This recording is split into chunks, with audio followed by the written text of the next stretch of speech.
প্রতিবেশী রাষ্ট্র যদি সামরিক শক্তি দেখাতে চায়, আমরা সামরিকভাবেই তাদেরকে মোকাবেলা করব।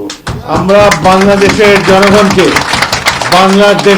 জনগণকে একটা সেনাবাহিনীতে পরিণত করব। আমরা তাদেরকে সামরিক ট্রেনিং দেব। সকল ছাত্রদেরকে অন্যান্য দেশে যেরকম ন্যাশনাল সার্ভিস থাকে 1 বছর কিংবা 2 বছর সামরিক বাহিনীতে ভলান্টারি সার্ভিস দেয় ছাত্ররা। বাংলাদেশ জাতীয়তাবাদী দল যদি ক্ষমতায় যায়, আমরা ইনশাআল্লাহ সেই ব্যবস্থা করব, ছাত্রদেরকে সামরিক প্রশিক্ষণ দেওয়া হবে এবং একটা সেনাবাহিনী আরেকটা সেনাবাহিনীর সাথে যুদ্ধ করতে পারে। পাকিস্তান আর্মি 9 মাসের যুদ্ধে হেরে গিয়েছে, কারণ তারা বাঙালি জাতির বিরুদ্ধে অস্ত্র ধারণ করেছিল।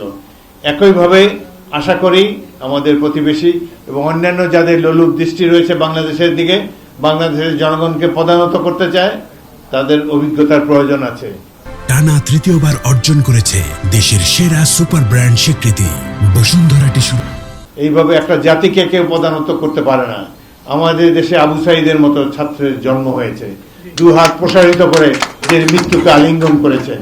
অন্য দেশের অনেক টাকা পয়সা থাকতে পারে, তাদের পার ক্যাপিটা জিডিপি ইনকাম আমাদের চেয়ে বেশি থাকতে পারে, কিন্তু আবু সাঈদের মতো সাহসী সৈনিক, সাহসী যোদ্ধা তাদের মধ্যে নাই। বাংলাদেশ এটা ছোটখাটো দেশ নয়, পৃথিবীর 8ম বৃহত্তম রাষ্ট্র।